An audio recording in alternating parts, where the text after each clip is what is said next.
ஓம் உண்ணலும் குணதே உயர்த்தலும் குணதே உடலுயிர் மனம் எல்லாம் உனதே எண்ணலும் குணதே இச்சையும் உனதே என் செயல் பயன் எல்லாம் உனதே என் செயல் பயன் எல்லாம் உனதே.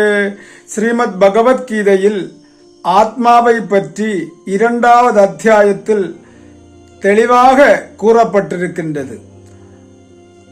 ஏன் பரமாத்மா இந்த ஆத்மாவை பற்றி கூறியிருக்கின்றார் என்று கேட்டால், இந்த ஆத்மாவை அழிக்க முடியாதது. ஆத்மாவை தவிர மற்ற அனைத்தும்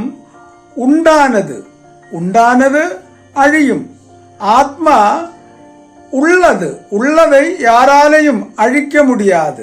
உள்ளது நிலையானது, எங்கும் இருப்பது, சனாதனமானது, பூர்ணமானது.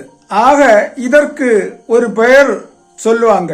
பூர்ணமத பூர்ணமிதம் பூர்ணாத் பூர்ணமுதச்யதே பூர்ணஸ்ய பூர்ணமாதாய பூர்ணமேவா அவசிஷ்யதே. அது பூர்ணமானது, எங்கும் இருப்பது. ஆகாயத்துக்கு கூட இடம் கொடுப்பது இந்த ஜீவன், இல்லைன்னா ஆத்மா.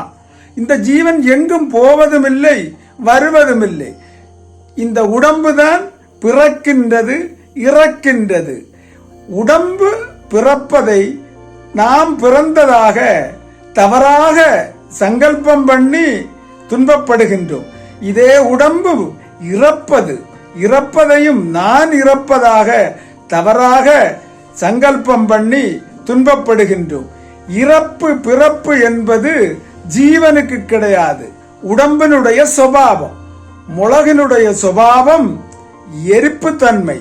அதை போன்று இந்த இறப்பு பிறப்பு என்பது உடம்பினுடையது, ஜீவனுடையது கிடையாது.